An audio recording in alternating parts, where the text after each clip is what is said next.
Welcome back, you filthy exiles. So, obviously, we're in the morning of day 2, and this is just to cover off on day 1 because I was a little tired last night and I didn't record. So, we're playing VF Totems. So far, so good. A couple of things I'd make a comment on. So, currently, the Iron Grip and Iron Will is a questionable one because I can't... The path of building hasn't yet updated for... building in VF Totems, so, I'm unsure right now of what the go is with this. So currently I'm just scaling this with Tectonic Slam. So, estimated the damage that I'm getting off, all level 20, and I'm like level 19 now by day 2, so level 20 is not unrealistic.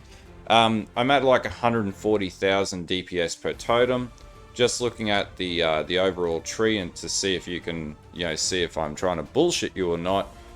So, we do have endurance charges. We get that from our enduring cry. Life tap, we're running life tap, so yep, we got that.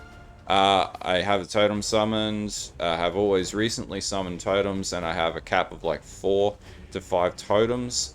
So I could actually turn that up one. I spend life, so it's like 80, 100 per 100 to cast per totem. And then we have ignite. We have fire exposure. And that's coming off my gloves. As you can see on the implicit, inflict fire exposure on hit. Now that appears to work with my character, with the totems as far as I can see, because it doesn't specifically say that my character doesn't apply that. Now I do have on Ash ticked, and that's because I've calculated this including the ascendancy, the last ascendancy, which I don't currently have. So what you can see on screen is a little lower than what's actually happening, what will happen once I get my last ascendancy in native gameplay. So, yeah. This is Guardian and Pinnacle Boss DPS as well. So, we have 2 totems, so 280,000 DPS. And so, we actually need to tick on include in full DPS and include in full DPS. Now, we're not necessarily using the War Chief totem, and this will drop me down a little bit, but once I get +1 totem on my shield, I can hammer in and have War Chief totems. So like all up, we got to go 2 totems. So we have how many totems? We have 2 of these totems, and we have 2 protector totems currently. So we have like 253,000 DPS by the end of day 1, with like fuck all investment into the build right now. So we're talking like tops of like 20 chaos, something like that. Is that good? That's not bad at all. Is it more powerful than other builds? Not yet, because we don't have the right gearing. Like I haven't even started stacking strength yet. I think strength I only got 609. Like, we need to get to, like, 1,500, and then that's where the damage really starts to kick up. So, after day 1, am I happy with the build? Yes. Now, early leveling, just a little bit on that one. I had a lot of people post up about they were struggling with 1 totem. You will struggle because you really need to get Ancestral Bond, and you get that by, like, level 28 or 25 or whatever. Actually, 18, I think you can do it as soon as. If you just follow a straight line. So if you go straight to that, you'll be fine. Like, once you get 2 totems, the damage starts to stack up in the leveling. Now, I lucked out and I had 2 tabula rasas drop at the very start of the league. So, that's a big, W for me. Now, would it be fine without a 6-link and on a 4-link? Absolutely. Like, if you're running the 4-link early on, I'd recommend just running Volcanic Fissure, Earthbreaker, Life Tap, and then, like, if you can get increased critical strike support, or early on Ruthless is fine. All these things will work to get the build's early damage up. Now, aside from that, one of the things that I was looking at was the Iron Grip and the Iron Will conversation. I'm not entirely convinced that this doesn't work, and I can't see updated POB to be able to tell whether or not it's working yet, because the skill doesn't really differentiate the damage of the projectiles yet. So, and even if it did, it's not accurate because the tooltip's never right. So thing that I'm thinking with this is like strength damage bonus applies to spell damage as well, and that draws from the Crown of Eyes, so increases and reductions of spell damage also apply to attacks at 150% value. But it also says strength damage bonus applies to projectile damage as well as melee damage. So I'm not sure whether or not this doesn't work, because it doesn't say that it doesn't work, and it has the moniker of as well. So more testing will determine whether or not it actually works at the higher end when we start to play with damage and when Path of Building gets updated as well. Now, outside of all of that, it's not max block. I ditched Versatile Combatant, and what I actually did is I switch out between two auras currently. So I have Flammability and Enfeeble. If I go down into Delve, I run Enfeeble. If I'm running maps, I run Flammability. Up to T7 maps, like things that jump on you can kill you, because it does have a bit of a survivability bottleneck currently, and that comes from the fact that I haven't yet capped all my resistances, which is a little problematic. But that just takes a bit more gearing, so I am running pretty scuffed gear right now, and I don't have an Astramentis yet because they're like 40 Chaos. And that's a pretty big item for this build, so I can like ditch all these nodes here and all these nodes here. So this is nowhere near any level of optimization, and I say that because I assume someone will hop on and be like, oh, your build's shit, right. Yes, it's day one on a build that is like a high-risk test build almost. So yeah, there is a bit of teething that has to be done, and you know, we have to actually get the gear first to make it work. So things like Shamanic Fury, you know, that's an anoint, but I need it right now. And so, yeah, I don't have any cluster jewels in it. As far as it's going well. But anyway, that's sort of a breakdown of the mechanics and the build so far. Now, in the early leveling phases, I guess coming back to that, if you are struggling to early level the build with one totem, take the Earthbreaker node out, put a two-handed weapon on, and level without the totems. Just level the skill by itself. It should be fine. If it doesn't feel fine to you, switch to Ground Slam and level with Ground Slam until you get your second totem, and then switch out to second totems, and that will fix your early leveling completely. I couldn't care less if I do a little less damage. You just kite around the enemies. I was completely cognizant that, you know, there would be a bit of working around totems at the very start when leveling. Some people are really bothered by the fact that leveling is slower. It's subjective, dependent on how patient you are as a person.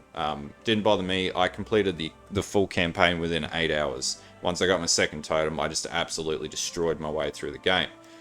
Anyway, so I'll quickly run through the setup on gearing, gems, and then the tree, and then yeah, I'll upload this video for you guys to give it a crack. There'll be like a day 2 or a day 3 update, and then probably a week 1 update once I get a lot more gearing into it too. Okay, gearing wise, so obviously the big contender here, Brutus Lead Sprinkler. This is a 4 chaos item currently. If my Awakened PoE decides to work, 4 chaos item. You can't say to me that it's too expensive or whatever. If you do, like, get out. Just keep going.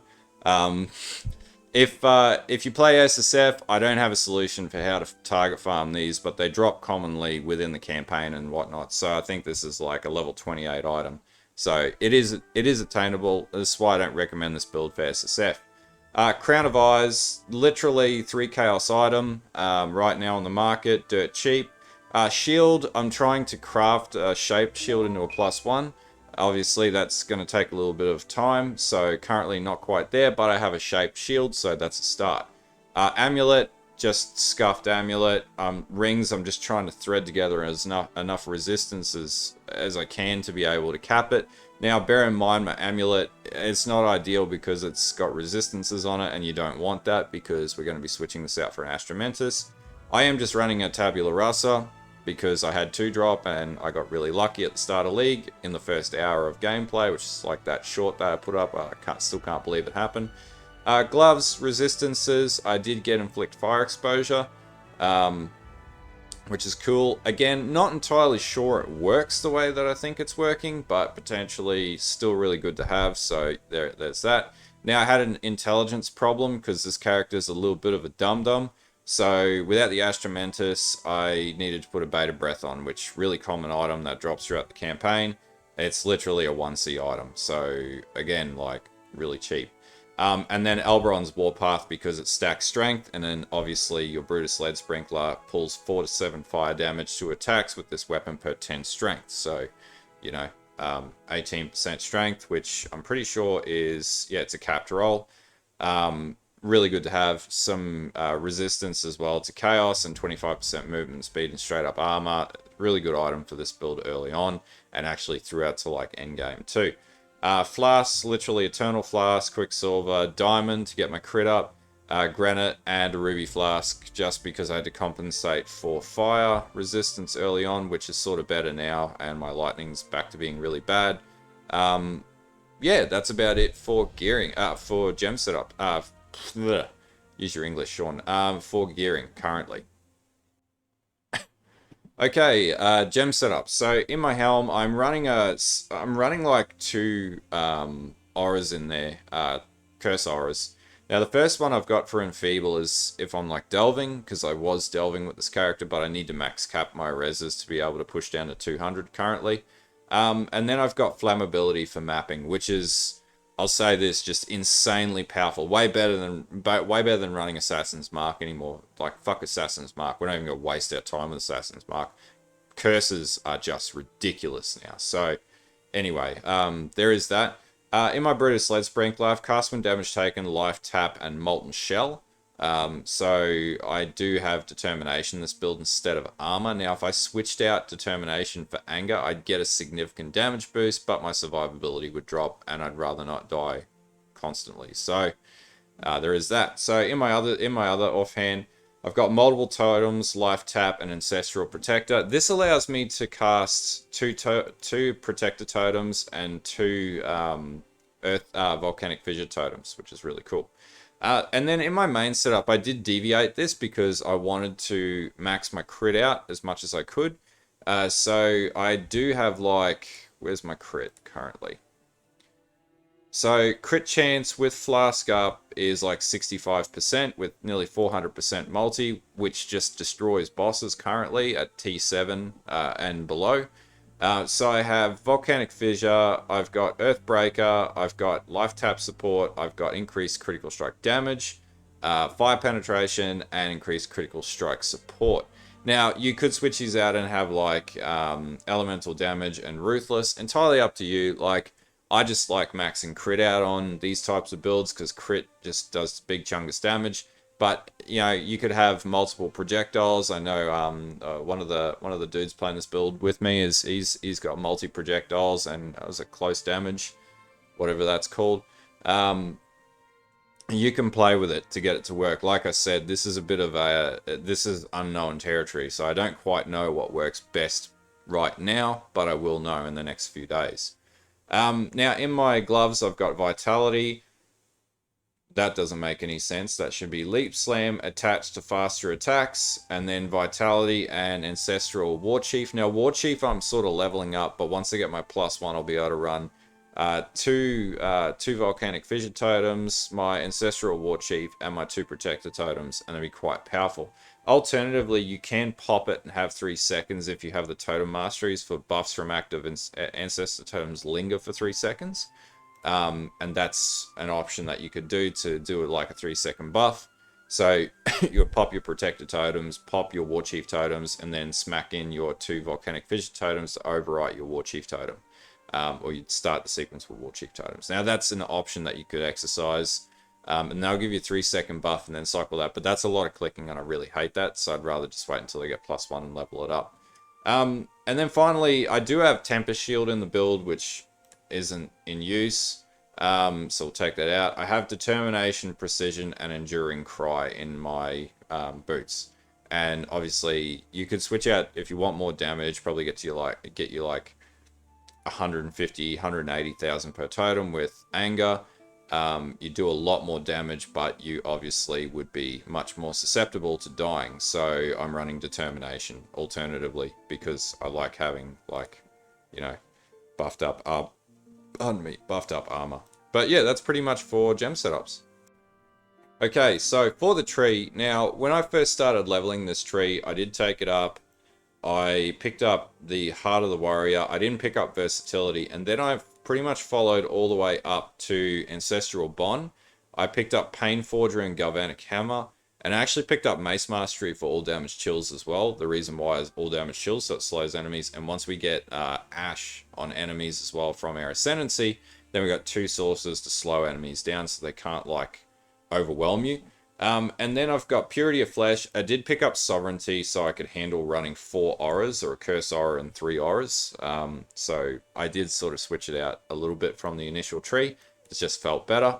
And then I came back down, picked up Constitution. Now, I had a lot of people say, why would you pick up Iron Will early?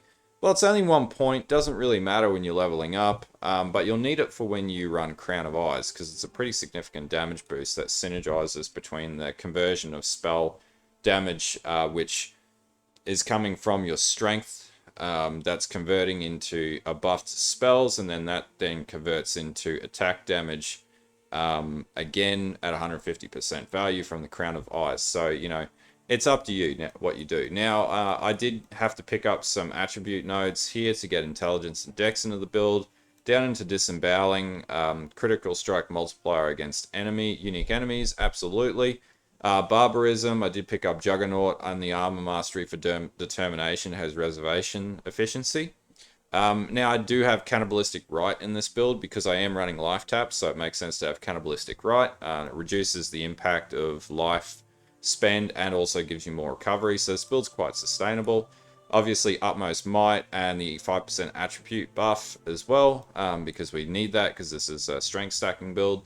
Bloodless, I do have Call to Arms because I have Enduring Cry set to my move button. I did have to pick up Hard Knocks because I needed more int because my tune was too dumb. Lava Lash was a big damage increase and 1% fire damage to 20 strength. I did pick up Dismembering and 30% less or reduced crit damage taken for that survivability. Sorry. Golem's Blood, and then down to Panopticon, because this really buffs up totem damage, and then Ironwood. Now, some people take this one node in here. I like to take these 2 nodes because it gives your totems a lot more survivability and 30% damage reduction before you get to Ironwood, so they live longer and they can take some punishment. And then I have 60% increased global crit chance if you summon a totem recently. So that gets my crit pretty high. For Ascendancy wise, pardon me, I currently have only completed up to Merc, and I started with Moon's Presence, and that gave me a lot of early damage. And then I went to War's Herald, and that gave me the Leech, and also my Ancestral Protector Totems started to become significant. And then I picked up Sun's Light, and that just gives you more Fire Pen, which is great. And down into Hinakura, Death's Fury, and this is going to give me 10% strength, which is also really good for a strength stacker. And cover rare or unique enemies in Ash for 10 seconds on hit, which is a pretty good damage multiplier to bosses. It'll just melt bosses. Now, all of this accumulates to a pretty damn solid build. So far, so good, I'd say. Alright, the other thing you guys will hit me up on Pantheon. So always Soul of Lunaris and Soul of Aberrath. I just find they're the 2 best nodes to level up, because obviously you're surrounded by enemies with this build, so you take a lot less damage and you get increased movement speed, which you want with totems to reposition and move around. And also for the bandits, always kill all bandits. Never let the bandits live. So if you watch this video up to this point, kill all the bandits. Yeah, the 2 points is worth it. Alright, finally, MTX, because you guys are probably going to ask me how much money I've spent on toon stuff. Well, okay, yeah, I bought a supporter's back, and I got the Forge Guard helmet, I've got the Forge Guard body armor, Forge Guard gloves and boots, Scavenger footprint effect, I have the Iridescent character effect, Sunrise Shield, Ember Keeper weapon, which I don't think you can get anymore, that was league specific, Scavenger weapon effect, Sunrise Cloak, Ring of the Victor, which again I don't think you can get anymore, Ethereal Fusing effects, I think it's really cool, Forge Master Portrait Frame, and the one thing that nobody can get unless you went to Exile Con, which is just a complete flex, is the Devourer Portal, which I love, and I hope I get another one very similar next year when I go to Exile Con again. Anyway, that's it for my cosmetic setup. Okay, I hope this sort of helps get you on track to get your build working. I personally really like this build so far. Now, I had like a League Starter disclosure that, you know, if you play this League Starter, it's on you. It was either going to work or not going to work. I feel like it's working. It really, like, the shotgun effect of the skill really fucks bosses up, which is great. I'm going to keep leveling this up. Now, the second build I'm going to be playing is most likely Vortex at this stage because I need a Delver. This build's not very good in Delve, but that being said, I will get it working, probably down to like 200 Delve, and then I'm going to stop pushing with it and switch to Vortex. I'm also going to do a video today on early mapping because obviously map progression for me has always been really easy, but a lot of people struggle with that. So stay tuned. The next video is going to be talking about what you need to do in your Atlas to be able to progress your map early. Anyway, yeah, like and sub to the channel. Follow the Twitch. I'm back home in the next day. So tomorrow night I'll most likely be streaming normally, and Tuesday I'll be streaming a lot of the day because I've got a day off, and that means a full day live stream. So we're going to be really smashing this character through red tier maps then. Anyway, until then, have a good one, and bye.